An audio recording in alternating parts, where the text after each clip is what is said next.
Yes, it's the Step Up podcast. I'm Rou Reynolds. If you want to support this podcast, you can subscribe on iTunes or YouTube, share it with your friends, drop a comment, all that sort of business. This is the first of three on meditation, on mindfulness. Enjoy.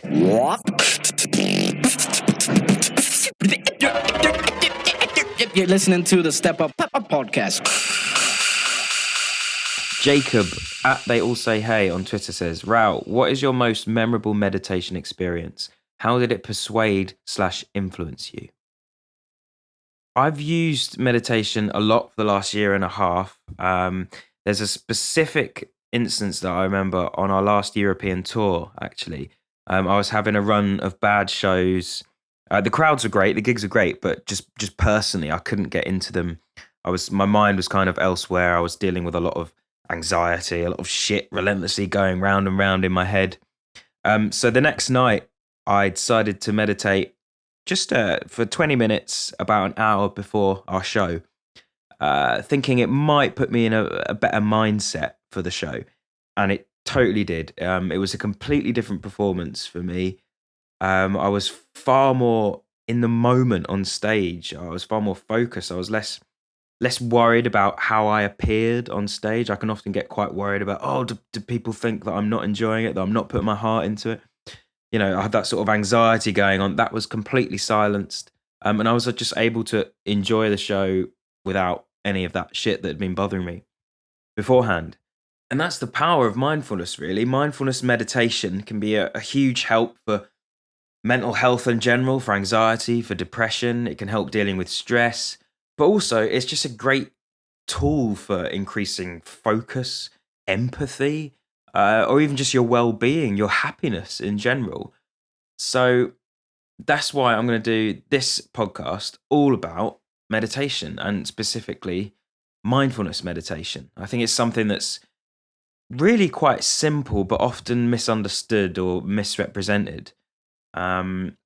And I know I've been threatening to do a podcast on meditation for a while on Twitter.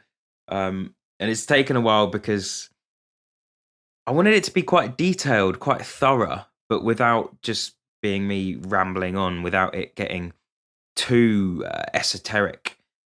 Because the nature is, if I don't know who's listening to this podcast, some of you may know a lot about it. Some of you may have never have heard of it, or at least never had any experience with meditation. Some of you may be skeptical. Some of you may be just bloody fed up of hearing about it. It is quite in vogue at the moment in many circles. I even saw the latest Skype update has a yoga emoji on it. So it's becoming quite ubiquitous. But yeah, hopefully this podcast will have something for everyone. So whether you practice meditation already or whether you have completely no idea about it, you should get something out of this, hopefully. So Joanna at Joanna Likes Food on Twitter says, any tips on how to get started? I've tried several apps, but the whole thing is rather intimidating and hard to stick to. I agree. I absolutely agree. Howie WJ Watts on Twitter says, how does someone with no experience get started? I'm totally going to mispronounce this, so my apologies, mate. Aophel Burke says, tips on where to start as someone with no previous knowledge or experience. Thanks. I guess the first question is, why am I doing a podcast on meditation, on mindfulness? I have very little experience. I've been doing it for about a year and a half, intermittently for a year and a half. So I have no qualifications whatsoever. I'm not a yogi. I'm not a teacher of spiritual enlightenment. I'm not a Zen master. But I think that's exactly why it's a good idea for me to do this, for me to spill the beans, let you know about my experiences with meditation so far. Hopefully, coming from someone who isn't an enlightened teacher, it perhaps may seem less alien or slightly more relatable, maybe less intimidating. I think often the world of meditation can seem very spiritual, sometimes a bit elitist, or at least mystical, and it's often misrepresented. So yeah, I think as well, being a young-ish male and coming from a sort of rock scene, alternative background, punk scene, whatever, these are worlds that aren't normally brought together. Meditation isn't really spoken about in the worlds of young males or coming, from the sort of alternative scene either. I think it's often those worlds are thought of as quite almost butch, really, aren't they? Or sort of quite masculine in some ways. And for some reason, meditation is often thought as quite feminine, and just, isn't talked about or isn't addressed, or at worst isn't respected. So I'm just going to try and change that by sharing my experiences.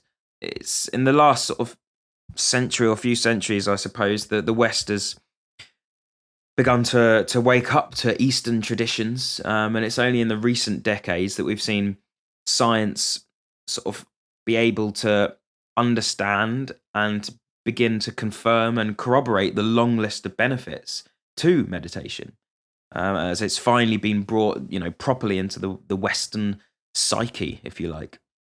So meditation is now thought of as a great tool for mental health and well-being. If the gym is for your physical well-being, meditation is for your mental well-being. And I think at the moment we're beginning to see meditation even be introduced into schools, primary schools even as well. And I don't think it's long before we see meditation in some form being introduced into the curriculum, really, to become sort of part of the compulsory day-to-day subjects that you learn at school. These 10 and 11-year-olds are focusing on their breathing and learning to let go of any destructive thoughts. Last year, we decided to trial it across 3 classes in the school. We had such success with it, and it had an impact on behaviour, concentration, learning. So we decided that this year we were going to roll it out to every class, ranging from our nursery children to our year 6s. And they all do half an hour fortnightly. How does it make you feel inside? Happy. My passion is to get this on the national curriculum because I've been working in schools now for over 10 years. We're creatures of habit. And so if we can take up a good habit like this, then we can change the way we behave. I think it's strange to think that school is about learning, i.e. using and expanding one's mind. But at no point do they teach you about the nature of your mind, how it works. We're seldom given any insight into the true nature of our reality. And also considering what a big impact meditation can have on our concentration, on our focus, it could definitely aid revision as well. All right, so let's jump right into the basics. The reality is you can almost think of our minds as having like 2 modes. Now, the first is thinking mode.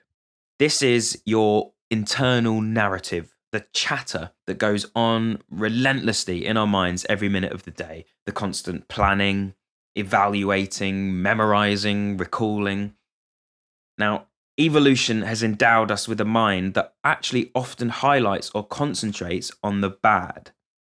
Now, this is just a basic survival instinct, really. Our ancestors had to be alert. To survive, you had to pay extra attention to the threatening information, the negative information, purely because, for example, remembering where that saber-toothed tiger den was could ultimately increase the odds of your survival. So concentrating on the negative, on the threatening, is a piece of evolutionary software, if you like, that has kept us alive. Nowadays, though, with much of nature conquered, or at least safely managed, it often translates to more trivial things. The things going relentlessly around our head are things like, oh, why did I say that silly thing? Why haven't I got a reply to the text that I just sent? Do they not care about me? Oh, did I lock the door? Or I'm so unattractive, I'm so unfit. Oh, I shouldn't have eaten that. Oh, I should be working. When we're lost in thought, we're often being overly self-critical and we obsess about things personal to us. In psychology, this is called rumination.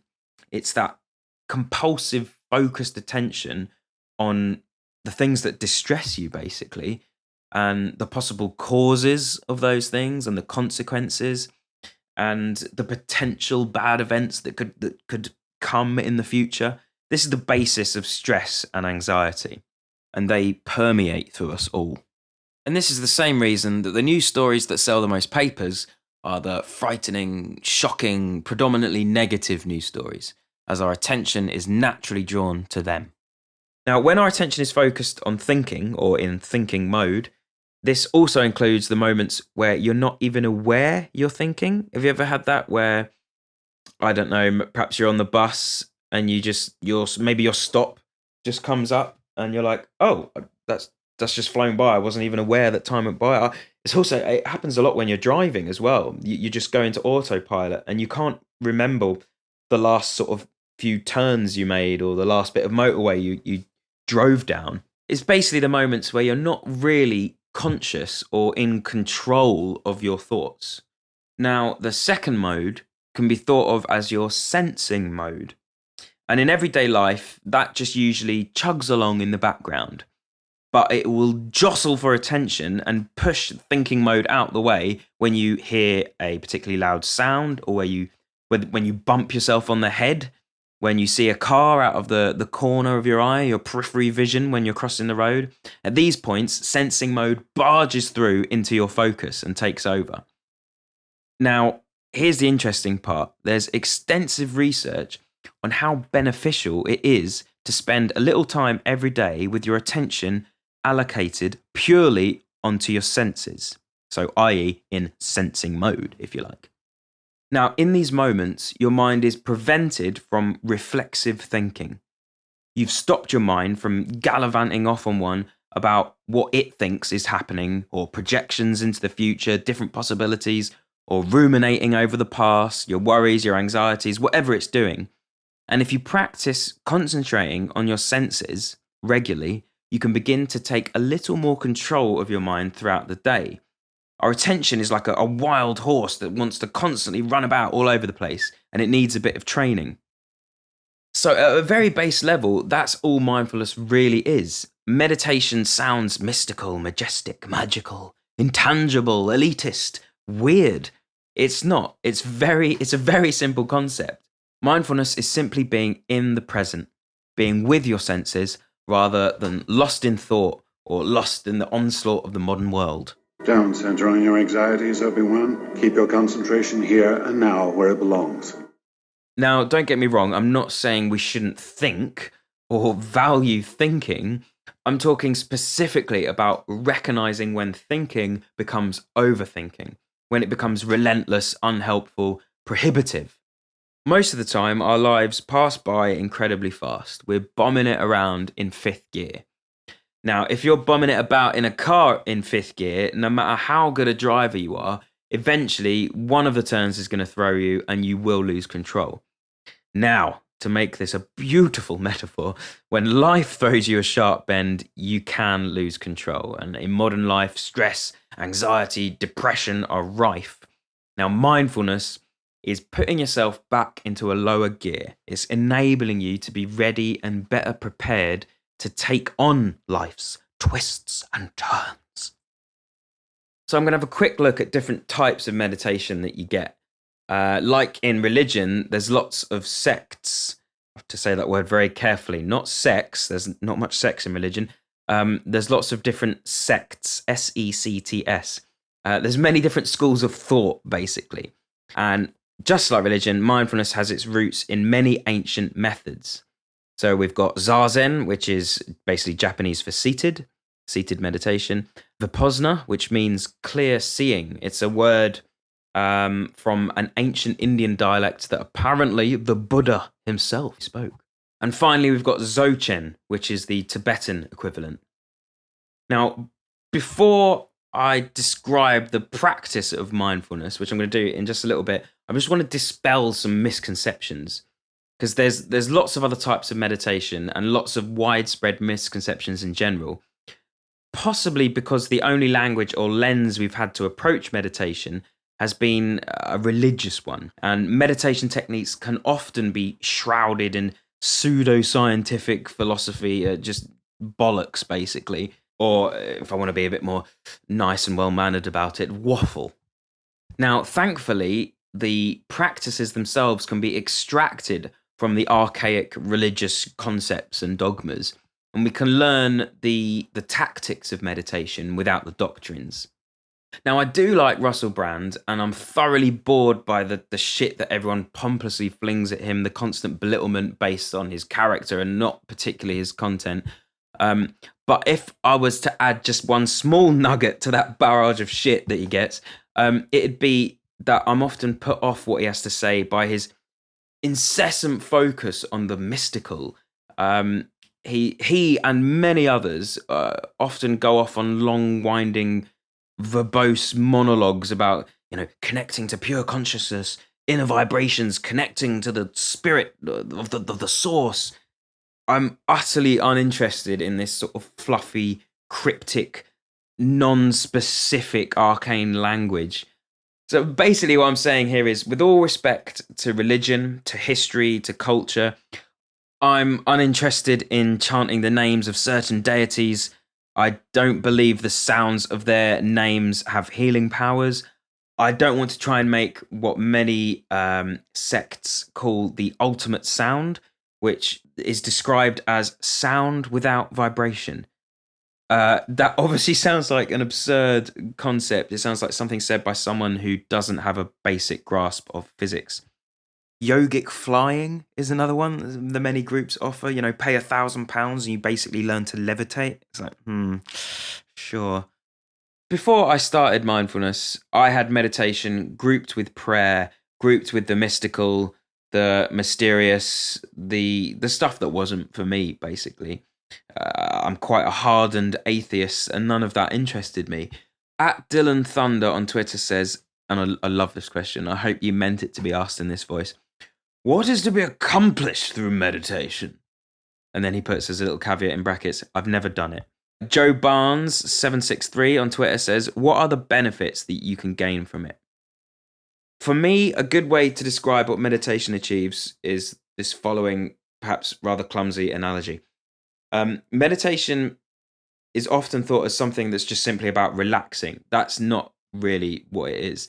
It can be thought of as observing. It's like being a watchman, being on a lookout tower, a watchtower. Imagine, say, you're playing a computer game, you're an archer in a watchtower, and there are these warriors charging towards your fortress. You can think of these warriors as your stresses and anxieties. By the way, this is an analogy that yogis would shiver at, or at least shake their heads in stern disapproval. This isn't a peaceful, serene analogy. In the mayhem, it's hard to shoot these bastards pelting at you, these warriors, these anxieties. Meditation is like the magic or the cheat that you would use that would slow time down in the game, giving you better vision over the battle below, enabling you to pick out each anxiety one by one. It enables you to better equip yourself, basically. But what are you equipping yourself with? There's a huge swathe of compelling scientific benefits to meditation. There's over 3,000 scientific studies that are being done. Are you ready for this colossal list? Here we go. It improves immune system function. It reduces chronic pain. It can improve sleep. It lowers blood pressure. It shrinks grey matter associated with stress in the brain, and it grows the grey matter associated with compassion in the brain. It improves divergent thinking, which is basically creativity, the type of thinking that allows new ideas to be generated. After just 11 hours, people had structural changes in parts of the brain involved in monitoring focus and self-control. It improves relationships, communication, and satisfaction. It boosts working memory. It's related to less emotional reactivity. It improves self-insight, self-observation. It can even make music sound better. So not only is it a great way to de-excite our nervous system, to slow shit down, not only is it a great way to combat the modern age of relentless occurrence, the media onslaught, the bright, bustling, advertisement-filled world where everything is fighting for your attention, it also has a huge and quite diverse, wide range of benefits. So, what actually is mindfulness in practice? Now, instead of me trying to describe it to you, let's just go straight in and enable you to describe it to yourself in real time. So take a seat and make yourself comfortable. Right, you know the sarcastic slow clap? So when someone does something a bit stupid or lame, you all just clap really slowly with a sassy face. That's basically what we're going to do. Now, don't start clapping yet. I'm just going to describe it and then we'll do it. So if you can, find a quiet place where you're comfortable and you're not going to be disturbed. And what we're going to do is hold our hands out and give them a good hard clap. Like, don't hold back. When we do it, don't hold back. And after you clap, maybe just twice, maybe 3 times, nice and slowly. after the third time, you're going to immediately hold your hands where they naturally came to a stop. So it should sort of look like you're holding a football or cupping the cheeks of a person with a very wide face. Some of you might be listening to this whilst commuting, maybe on a train or a bus, and you might not want to do this. So what I would say is maybe stop the podcast and wait till you're home, or you know what, fuck it, no one cares, just clap 3 times. Yeah, people might look at you for a few seconds and be like, what do you do that for? You know, then they're just going to go back to their phones, their books, whatever. But the following exercise will work best if you're somewhere quiet, somewhere where you won't be disturbed for a few minutes. All right, so you ready? Here we go.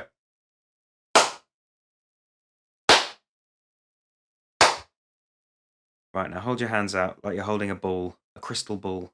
Now concentrate on your hands. You feel that buzzing, that tingling. Just really try and describe that sensation to yourself. Maybe you can feel a slight heat. Maybe you don't even like this sensation now you're actually focusing on it. But I mean, of course, it's going to become less and less intense. So just for now, try and really observe the sensation.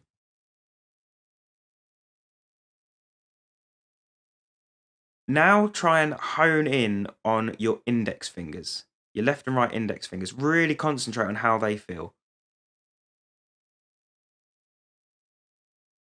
Now, if you can, let's hone in even further. Zoom in even further. Try and concentrate on the tip of your pinkies, your little fingers. It's a bit tougher, isn't it, focusing on such a small surface area? Your hands are still probably tingling a little bit. Let's face our palms downwards now towards the floor and just slowly rest them on your lap, onto your thighs.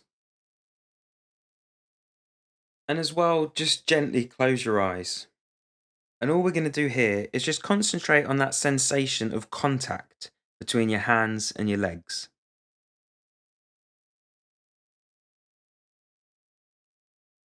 Concentrate on your palms. You might feel that sensation of contact between your hands and your thighs a bit easier in your fingers, perhaps, than your palms. And now if you take one of your hands, doesn't matter which, and place it onto your stomach. Your stomach, your chest, the sort of lower area of the ribs, anywhere around there. And just place it flat. And what we need to do is just focus on the rising and falling of your chest or your stomach as you breathe. There'll be a subtle rise, a subtle expanding of the rib cage perhaps, and then that sort of compacting, that retreating of the rib cage as it lowers as you breathe out. And I want you just to breathe normally. Try not to control your breathing. Just as you've been breathing this whole exercise without realizing it, now you're just observing it. You're just focusing on it without actually taking over. It's hard. Just try and sit back and observe your breathing. It's that rise and fall we're looking for. You might feel it, the sensation of the rising and the falling of the breath. You might feel it as strongest in your shoulders, maybe. You may feel them coming up and down. It'll be very subtle. You have to really look for it. You should be able to feel it in the palm of your hand, in the fingers of your hand as it rests against your chest.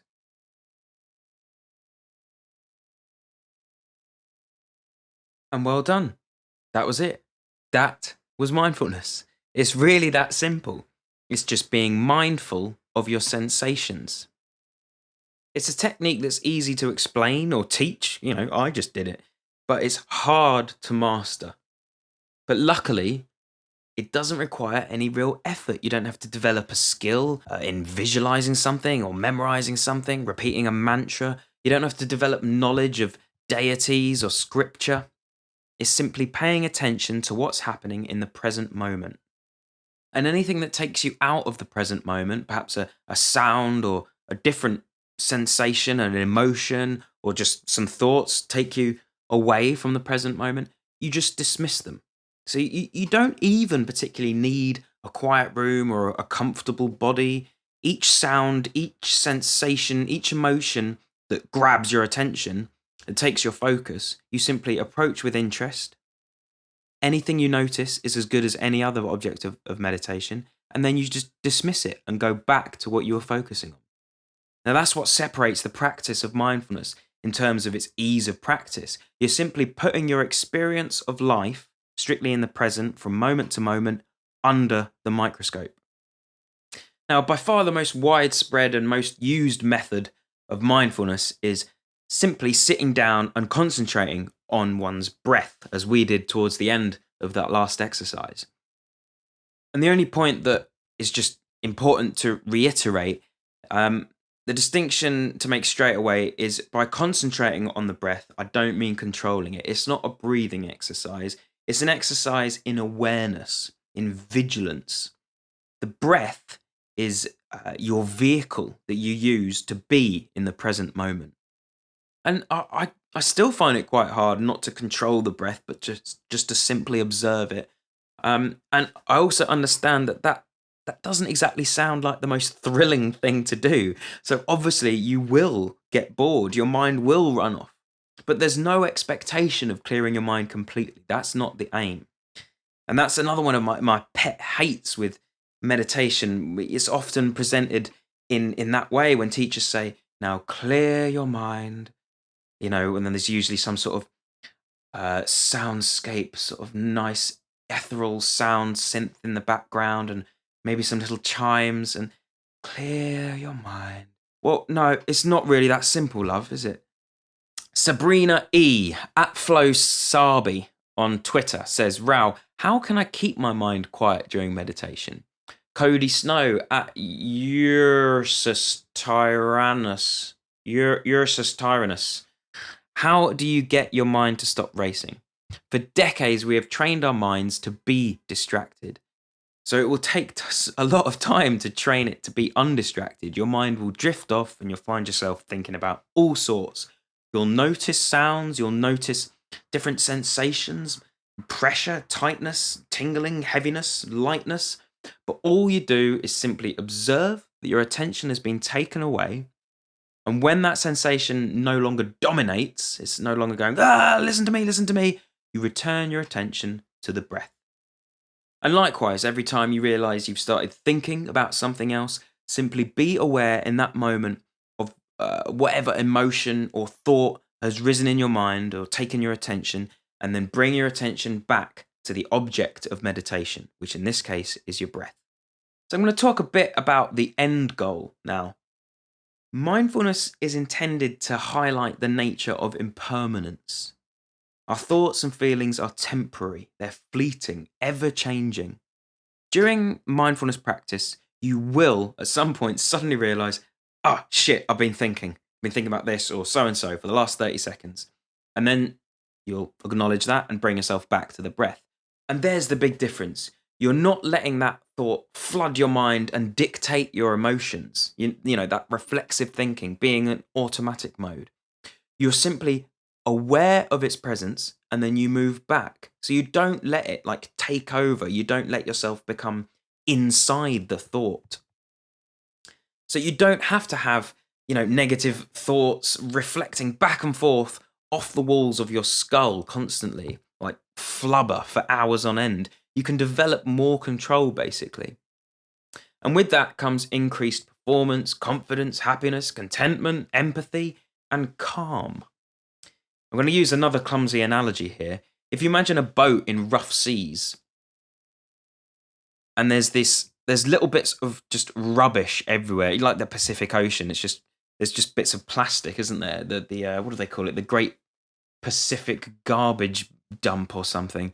Now, if you imagine it's a hot tropical storm, you're somewhere around the equator in this boat, and you're trying to pick each bit of rubbish out of the water. Maybe you've got a net or something.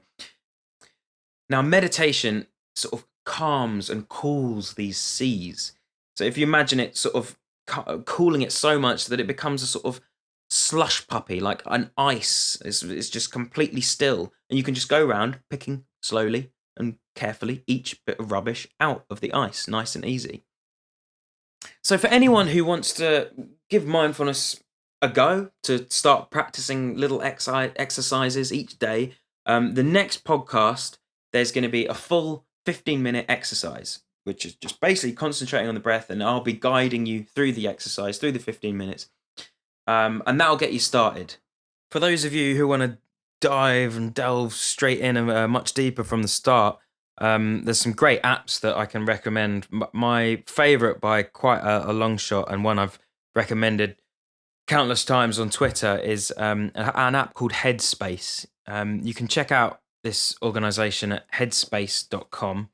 I think what originally drew me to them in the first place was there's so many apps where you still get the sort of background of, the ethereal synths and the sort of just a general sort of mysticism in them. Whereas Headspace is, it's even got a whole section dedicated to the science behind the exercises or behind mindfulness in general. I've been using Headspace for over a year. You get the first 10 days or the first 10 meditation exercises free.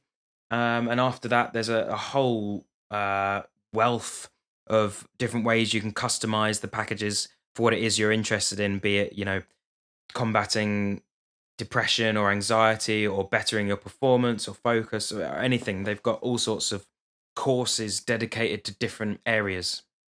I've still got a whole plethora of questions here from you guys on Twitter that I haven't been able to squeeze into this first podcast. So there'll also be another podcast after the one that will be the 15-minute exercise to get you started. And that will be basically me going through all of your questions. So if you have any more after listening to this episode, just hit me up at Rou Reynolds on Twitter. Big up for listening. This has been the Step Up podcast on mindfulness. Number 1. As I said, there'll be number 2 coming soon, and the exercise coming soon. Bye.